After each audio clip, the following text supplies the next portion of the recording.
días, muchachos, vamos a continuar con las clases de Historia Universal y hoy vamos a continuar con el tema de Reforma Protestante.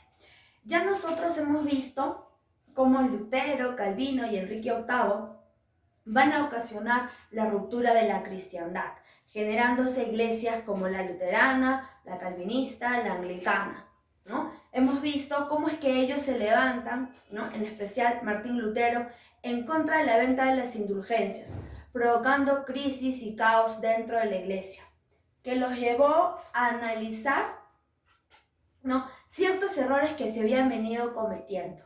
Hoy nosotros vamos a ver la respuesta de la Iglesia Católica.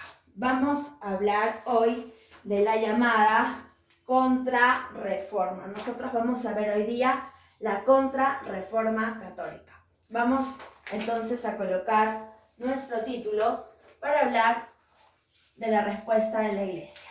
¿Ya? Vamos a hablar de la Contrarreforma. Listo. Vamos a colocarlo por aquí. Muy bien. Listo, muchachos.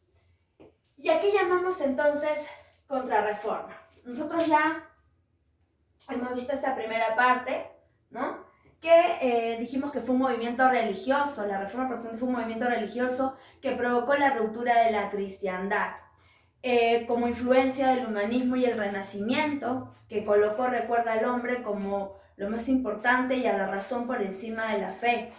A esto le sumamos la corrupción de la iglesia, ¿no? El despilfarro del dinero, la venta de los cargos eclesiásticos, la falta del celibato sacerdotal y evidentemente pues esto provocó un colapso. Lutero recuerda que publica las 95 tesis en la puerta del castillo de Gutenberg en el país de Alemania, y esto nos va a conllevar a que surjan pues ideas como la libre interpretación de la Biblia, a que surjan ideas como la existencia solamente de 3 sacramentos, ¿no?, el culto a los santos y la Virgen, la idea de la predestinación. Tú naces con tu destino escrito, ¿no? Eso decía el gran Calvino. Tú naces o para hacer el bien, irte al cielo, o para hacer el mal y te vas al infierno. En cambio, Lutero recuerda que decía, si tú tenías fe, tu fe te salvará, ¿no? Y evidentemente Enrique VIII, quien aprovecha que el Papa se niega a divorciarlo para crear su propia iglesia, nombrándose la cabeza de ella mediante el acta de supremacía. La iglesia no se va a quedar con los brazos cruzados y va a responder con la llamada Contrarreforma. Mira, aquí te da la respuesta, Contrarreforma. Y es que siempre frente a una acción hay una reacción. Y en este caso, la reacción va a ser la Contrarreforma. También llamada Reforma Católica, ¿ya? Tú también la puedes encontrar con ese título, Reforma Católica, y va a ser pues la respuesta de la Iglesia contra las ideas protestantes. ¿Será sencillo? No. Van a tener que utilizar medidas drásticas en contra pues de estas ideas protestantes. Medidas como ¿cuáles, mis? Medidas como, por ejemplo, la vigilancia de los movimientos espirituales. Y es que ahora ellos tenían que cerciorarse que el pueblo, ¿no?, volviera a creer en ellos. Muchos de ellos habían criticado pues este cobro por el perdón de los pecados promovido por León X, recuerda, ¿no? Vamos a separar un lugar en el cielo para cuando tú mueras. Tienes que pagar para ello, ¿no?, para que se abra un lugar en el cielo. O de lo contrario, puedes pagar para que tus difuntos, tus muertos, no sigan en el purgatorio y pasen directamente al cielo. Esto pues, ¿no?, va a poner a la iglesia de cabeza, porque el pueblo va a estar en contra de ello. Y van a tener entonces de ahora en adelante que cerciorarse de estos movimientos espirituales. Ellos sabían que tenían falencias, que muchos miembros de la iglesia estaban ahí no precisamente por su fe, sino porque habían comprado un cargo eclesiástico mediante la llamada simonía, ¿no? Entonces, van, por otro lado, a reanudar el tribunal del Santo Oficio, así le van a llamar. ¿A cuál, mis? Al tribunal de la Santa Inquisición. Recuerda que los castigos en la Edad Media fueron muy graves y ahora aquí se iba a reanudar. ¿Quién va a apoyar esto? España. El país de España va a aprobar y va, digamos, a utilizarlo, la Inquisición. Se va a reanudar entonces el Tribunal del Santo Oficio. Y por último, vamos a mencionar la creación de los seminarios, que serán instituciones religiosas, chicos, para preparar a los miembros que ahora iban a ser parte de la iglesia. Y es que no cualquier persona podía entrar, ¿no?, y ser considerado parte de ellos si no estaba ahí por su fe. Y qué mejor que una preparación. En la actualidad, por ejemplo, existen los seminarios, los llamados seminaristas antes de convertirse en sacerdotes. Pasan un periodo más o menos entre 1 año y 2 años excluidos de todo, de toda la vida mundana, dedicados a la vida de Cristo. Cuerpo, mente y alma dedicados a Cristo. Una vez que pasas ese periodo, recién te consagras. Te regresan a tu casa para que tú vuelvas a encontrarte con la realidad, con el mundo, y decidas regresar por tu fe. Si tú decides regresar, entonces recién haces los votos. Voto de castidad y voto de pobreza, que son los principales. Castidad, a partir de ese momento tu cuerpo, tu mente, tu alma le pertenece a Cristo. Tú no estás impedido de sentir como hombre atracción por una mujer, ¿no? Ellos dicen, ¿no? Porque tu cuerpo, tu mente está dedicado a Cristo, ¿ya? Y evidentemente voto a la pobreza. Pero ¿qué pasa si es millonario de cuna, tiene herencia? Renuncia a todo porque se supone que él se va a dedicar a servir a Dios. Entonces los seminarios se van a encargar de preparar a estos miembros de la iglesia y se van a crear en este contexto, ¿ya? Por la contrarreforma.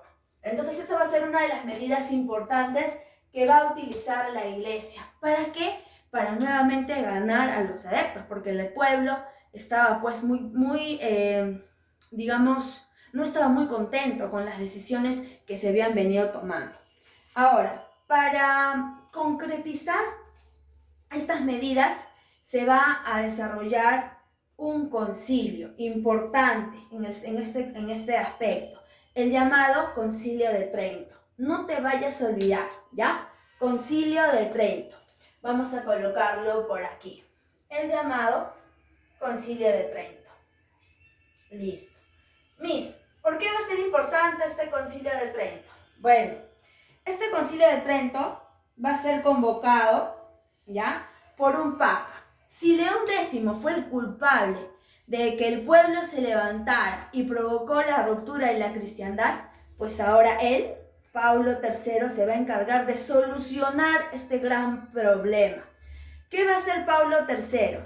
Va a promover este concilio, va a convocar el Concilio de Trento. Entonces, este concilio va a ser convocado, vamos a colocar por aquí, va a ser convocado por Pablo III, ¿ya? ¿Y qué significó este concilio, Bueno, va a ser la respuesta de los católicos para los protestantes.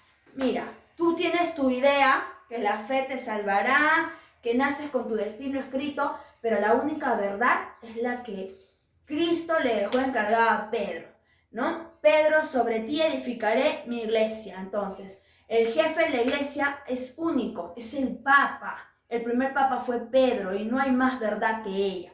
Los católicos se van a centrar. Este Concilio de Trento va a ser convocado el 13 de diciembre de 1545, ¿ya? En un territorio, ¿ya?, en una región italiana. Aquí tenemos el país de Italia. El país donde se desarrolló humanismo y renacimiento. Sí, pero ya no hablamos de Florencia, sino vamos a hablar de Tirol, que se encuentra aquí, al norte. Entonces, va a ser convocada por Pablo III en el Tirol italiano, ¿ya? ¿Qué año? 1545. ¿Qué día? El 13 de diciembre, ¿ya? Ahora, va a tener un objetivo este Concilio de Trento. ¿Cuál va a ser su objetivo? ¿En qué se van a centrar? Bueno, el objetivo va a ser reorganizar las parroquias y las iglesias. Recuerda que en la Edad Media, aquel que tenía dinero compraba un cargo eclesiástico. Pues ahora eso se acabaría. Ahora la iglesia se va a encargar de purificar, de sacar todo aquello que estaba mal, todo aquello podrido, digámoslo así, esas manzanas que no deberían estar ahí, para hacer que la gente volviera a creer, ¿no? Con hechos, porque ya recuerda que ahora la razón predomina, estamos en la edad moderna, siglo XVI, la razón predomina sobre la fe, entonces ver para creer, y la iglesia tenía que desarrollar cambios que hicieran que el pueblo viera, ¿no? Y pudiera creer. Entonces, este Concilio de Trento va a desarrollar medidas, va a plantear sus medidas. Pablo III va a decir lo siguiente. Primero, va a afirmar, ¿no?, la Sagrada Escritura. Es más, va a aceptar la Biblia Vulgata, ¿no?, como única. ¿Ya? No te olvides. Afirmación de la Sagrada Escritura. ¿Por qué? Porque recuerda que precursores de la Reforma y los representantes de la Reforma decían libre interpretación de la Biblia. No, pero ellos dicen que hay una sola, ¿no?, que es la que Cristo dejó. Ahora, la máxima autoridad va a ser el Papa. Esto ha sido, es y será dentro de la Iglesia Católica. La máxima autoridad es el Papa. ¿Por qué un hombre y no una mujer? Porque Cristo eligió sus apóstoles hombres. Y su apóstol amado fue Pedro. Y a Pedro le dijo, Pedro, cogiéndole la cabeza, ¿no?, sobre tu cabeza edificaré mi iglesia. Pedro fue el considerado el primer papa. Entonces, desde ahí, la cabeza de la iglesia son los papas. Y ellos, en el Concilio de Trento, Pablo III, reafirma que no hay más autoridad dentro de la iglesia que el papa. Es la máxima autoridad. ¿Ya? ¿Qué más? La reafirmación de los 7 sacramentos. No 3 como decía Lutero, no 3 como decía Calvino. Recuerda que entre los sacramentos que tú de repente conoces está el bautismo, la primera comunión, la confirmación, la Eucaristía, ¿no?, el perdón de los pecados, la unción de los enfermos, ¿no?, el matrimonio, ¿ya? Entonces, para ellos son 7 sacramentos, no 3, no 2, no 1, 7. Aquí no lo hemos anotado, pero van a reafirmar el culto a los santos y a la Virgen, no porque seamos idólatras, sino porque ellos son quienes preparan el camino para llegar a Dios, son los intermediarios para llegar a Dios, ¿ya? Van a fortalecer el Tribunal del Santo Oficio, porque ellos consideraban que era la única manera, ¿no?, de poder tener, digamos que, la obediencia del pueblo, ¿ya? Y el Tribunal del Santo Oficio va a continuar, la Inquisición. Y la creación del Index. ¿Qué cosa significa Index? Ojo, ahí ese datito, anótalo, apúntalo. Índice de los libros prohibidos. ¿Libros como cuáles? La Divina Comedia. Libros como cuáles, el Decamerón, Madame Bovary, ¿ya? ¿Qué pasaba si a ti te encontraban con uno de estos libros, estando señalado ya por el Concilio de Trento que es un libro prohibido? Estabas siendo desobediente. Y si estabas siendo desobediente, estabas cometiendo herejía, ¿ya? ¿Dónde se te juzgaba? En el Tribunal de la Santa Inquisición, ¿ya? Cuidado con ello. Entonces aquí tenemos algunas de las medidas de este Concilio de Trento que se convocó, no te olvides, por Pablo III el 13 de diciembre de 1545 en el Tirol italiano, ¿ya? No te olvides. Ahora, vamos a mencionar a un gran representante, el máximo, el único, el que va a tener todo el tiempo el apoyo de la iglesia. Este representante, ¿ya?, es conocido por todos. Es más, yo sé que tú también conoces sobre él. ¿Quién es él, Miss? Bueno, él es Íñigo López de Ricalde. No, Miss, se equivoca, nunca lo he escuchado. Nunca he escuchado hablar de él. ¿Ya? Yo sé que sí.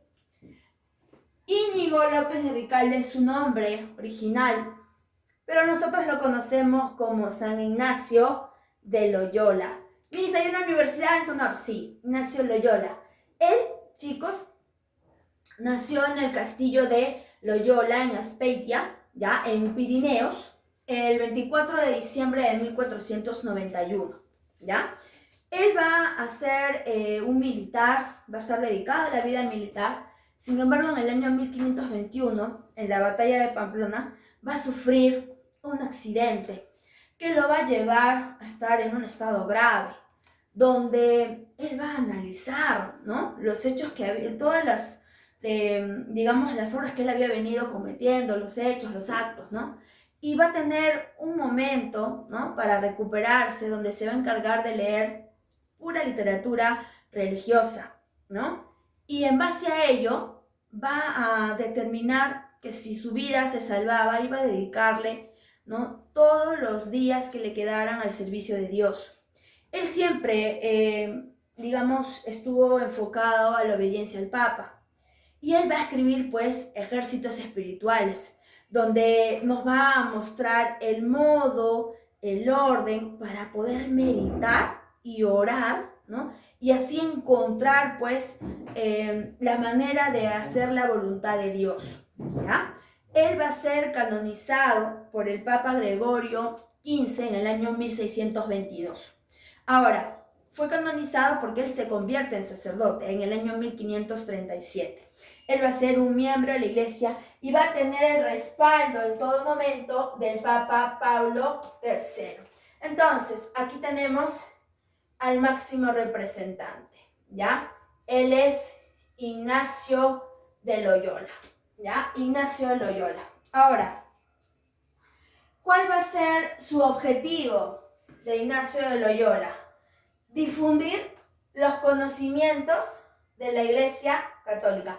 Ese va a ser su objetivo en todo momento, ¿ya? Él se va a preocupar por ello. Va a difundir los conocimientos de la Iglesia Católica. Va a escribir Ejércitos Espirituales, ¿ya? Va a fundar la Compañía de Jesús. Va a tener sus seguidores que son conocidos como los jesuitas. Ya vamos a colocar más. Conocidos como los jesuitas. ¿Ya? Y evidentemente su influencia va a ser tanta que va a traspasar los continentes europeos. Va a llegar al continente de América y al continente de Asia. ¿Ya? Entonces, sus seguidores van a ser llamados jesuitas.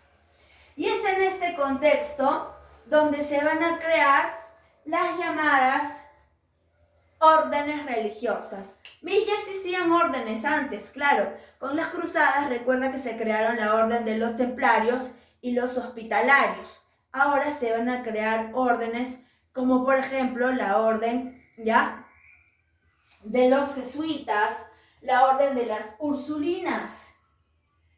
Es más, ¿no? En la actualidad existen todavía colegios enfocados a la vida cristiana, a la vida eclesiástica, ¿ya? Colegios, por ejemplo, marianos, ¿no? Y evidentemente aparecen y surgen en este contexto. Si hablamos de los jesuitas, ¿ya? Si hablamos de los jesuitas, vamos a colocar por aquí, vamos a mencionar, pues, ya, ellos, es la imagen que representa a los jesuitas, que ellos van a desarrollar votos de obediencia al Papa, porque recuerda que esta idea la va a dejar el gran Ignacio Loyola, y se van a preocupar por la educación y la reflexión teológica, ¿ya? Entonces aquí tenemos a los jesuitas. ¿A quién más tenemos por aquí? Bueno, las ursulinas. ¿Y de qué se van a encargar ellas, mis? Bueno, las ursulinas va a ser enfocada en el ámbito de las señoritas de aquella época, ¿ya? Se van a encargar de la educación y la reflexión teológica.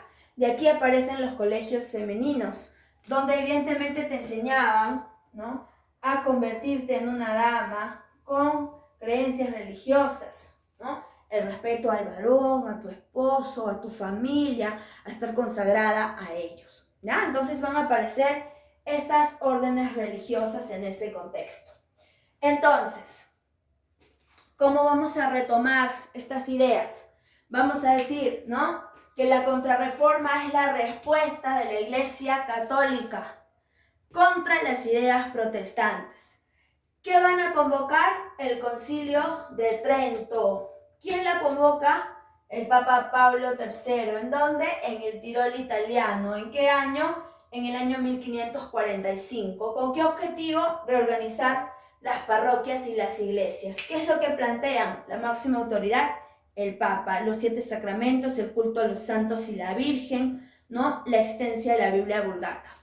¿Quién es el máximo representante? Ignacio de Loyola, cuyos seguidores son los jesuitas, cuyo objetivo va a ser difundir los conocimientos de la Iglesia Católica. ¿Qué cosa fundó? La Compañía de Jesús, y su influencia llegó a América y Asia, ¿ya? ¿Qué cosa queda para ti? El ahora hazlo tú de la página 200. ¿Qué preguntas? 1, 2, 3, 6, 7, 8, 9, 10, 11 y 13. Vamos a colocar por aquí tu tarea, página 200, no te olvides, y conmigo será hasta una próxima oportunidad.